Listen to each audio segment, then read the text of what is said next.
اس کو فرما بردار بندوں میں لکھ دیتا اس کا نام، اس لیے اس کے ماں باپ دنیا سے رخصت کر گئے ہیں، اور دنیا سے رخصت کرنے کے بنیاد پر وہ اپنے ماں باپ کے لیے دعائیں مغفرت کر رہا ہے۔ اس حدیث سے پتہ یہ چلا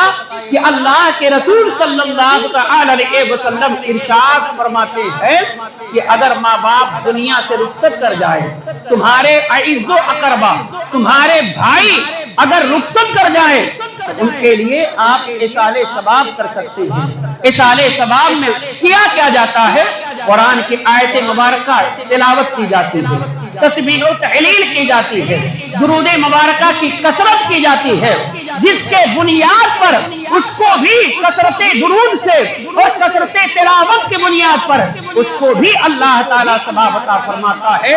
اور جب احسان کرتا ہے تو جس کے لیے احسان کرتا ہے اس کے گناہوں میں اللہ تعالیٰ تخفیف عطا فرما دیتا ہے۔ یہ جھولی اقوام حضرات کے سامنے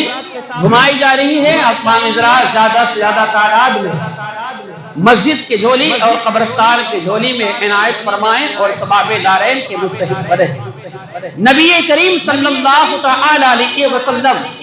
غزوہ حنین کے موقع پر میرے آقا علیہ الصلوۃ والسلام صحابہ کرام کے انجمن میں تشریف فرما، اور مصطفیٰ جان رحمت صلی اللہ تعالی علیہ وسلم جس مقام پر تشریف فرما ہے وہ کوئی اور مقام نہیں جس کو مقام جعرانہ کہا جاتا ہے۔ وہاں سے اگر کوئی عمرہ کرنے والا معتمر عمرہ کرتا ہے تو وہ بڑا عمرہ کہلاتا ہے۔ وہاں سے احرام باندھتا ہے، 2 رکعت نماز تحیۃ المسجد پڑھتا ہے اور نیت کرتا ہے، پھر تلبیہ پڑھتے ہوئے مسجد حرام کی جانب وہ گامزن ہو جاتا ہے۔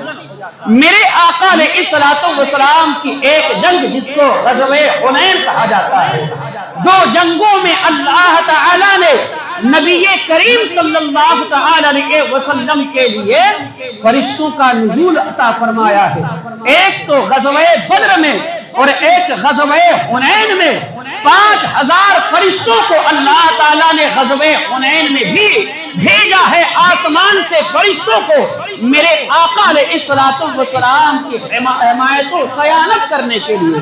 آپ اندازہ فرمائیے جو حجاج کرام یا معتمر عمرہ کرنے والے اس مقام پر گئے ہیں وہ اس مقام کو جانتے ہیں، وہاں پر متعدد صحابہ کرام کی مزار اقدس موجود ہے جنہوں نے غزوہ حنین میں حصہ لیا ہے۔ آقا کریم صلی اللہ تعالی علیہ وسلم صحابہ کرام کے انجمن میں ہے جیسے 14ویں چاند کی جو ہے تاروں کے اندر چاند موجود رہتا ہے، اور تاروں کے درمیان وہ چاند اپنے جو ہے شباب کے ساتھ میں چمکتا اور دمکتا نظر آ رہا تھا۔ تاریخ دانوں نے لکھا ہے میرے آقا علیہ الصلوۃ والسلام صحابہ کرام کے انجمن میں تشریف فرما تھے، مصطفیٰ جان رحمت صلی اللہ تعالی علیہ وسلم کی بارگاہ عظمت میں ایک نقاب پوش خاتون تشریف لاتی ہے جو سر سے لے کر پیر تک اپنے اوپر جو ہے نقاب کو ڈالے ہوئی ہے، پورے جسم کو چھپائے ہوئی ہے۔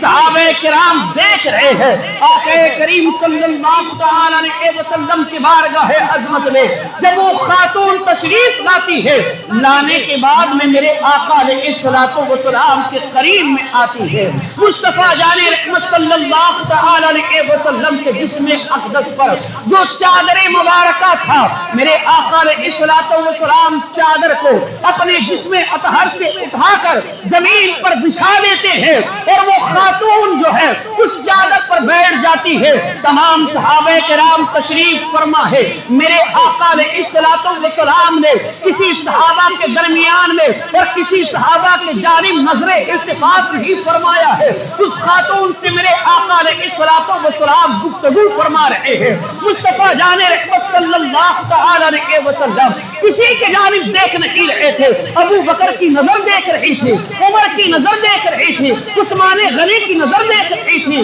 ابو طلحہ کی نظر دیکھ رہی تھی، طلحہ و زبیر کی نظر دیکھ رہی تھی، سلمان و بلال کی نظر دیکھ رہی تھی۔ تمام صحابہ کرام حیران و پریشان ہے، آخر میں یہ خاتون کون ہے جس کے لیے میرے آقا علیہ الصلوۃ والسلام اپنی چادر مبارکہ کو زمین پر بچھا لیے ہیں اور میرے آقا علیہ الصلوۃ والسلام کسی کی جانب دیکھ نہیں رہے ہیں، بلکہ اس خاتون سے میرے آقا علیہ الصلوۃ والسلام بات کر رہے ہیں۔ وہ خاتون جب بات سے فارغ ہوتی ہے، خاتون جانے لگتی ہے، میرے آقا علیہ الصلوۃ والسلام اس کے دست اطہر کا بوسہ دیتے ہیں۔ وہ نبی جس کے دست اطہر کا بوسہ ہے، اس کے مقام و مرتبہ کا عالم کیا ہوگا؟ وہ کوئی خاتون اور نہیں تھی، بلکہ تاریخ یہ بتاتی ہے کہ میرے آقا علیہ الصلوۃ والسلام کی رضائی ماں حضرت حلیمہ سعدیہ تھی، جو میرے آقا علیہ الصلوۃ والسلام کو دودھ پلائی تھی۔ ایک دودھ پلانے والی ماں کی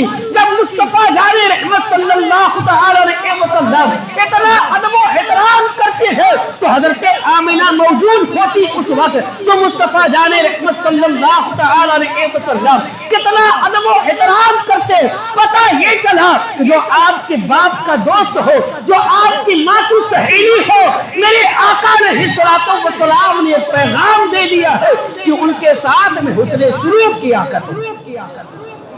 آج یہ دیکھا جاتا ہے کہ اگر باپ کا دوسرا کوئی دوست ہے تو اس کو نظر انداز کر دیا جاتا ہے۔ آئیے ایک حدیث اور سن لے اس کے تعلق سے۔ حضرت عبداللہ بن عمر، حضرت عمر بن خطاب رضی اللہ تعالی عنہ کے بیٹے، وہ فرماتے ہیں، اور جنہوں نے دیکھا اس حدیث کے جو راوی ہے نبی کریم صلی اللہ تعالی علیہ وسلم کے صحابی حضرت عبداللہ بن عمر،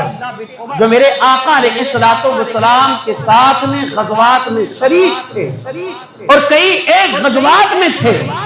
یہ عبداللہ بن عمر جب میرے آقا علیہ الصلوۃ والسلام کہیں معرکہ میں جاتے تو اس وقت حضرت عبداللہ بن عمر جوان تھے اور مصطفیٰ جان رحمت صلی اللہ تعالی علیہ وسلم کے ساتھ میں غزوات میں شریک ہوا کرتے تھے۔ راوی کہتے ہیں کہ میں نے عبداللہ بن عمر کو دیکھا کہ ایک شخص ہے جو حضرت عبداللہ بن عمر اپنے گھوڑے پر اس شخص کو سوار کر دیے ہیں اور اپنا پیدل چل رہے ہیں، اور وہ شخص آگے آگے چل رہا ہے، آپ لگام کو تھامے ہوئے ہیں۔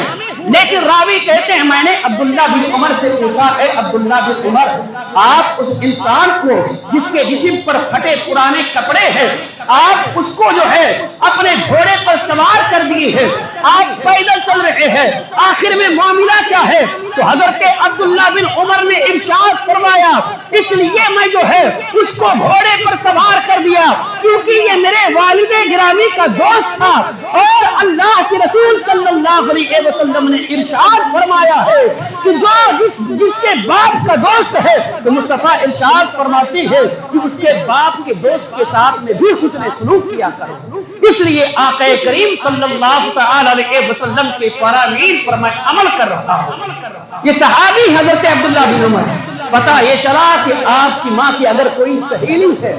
آپ کے گھر پر آئے تو اس کو نظر انداز نہ کریں بلکہ اس کی خدمت کریں۔ آپ کے باپ کا کوئی دوست ہے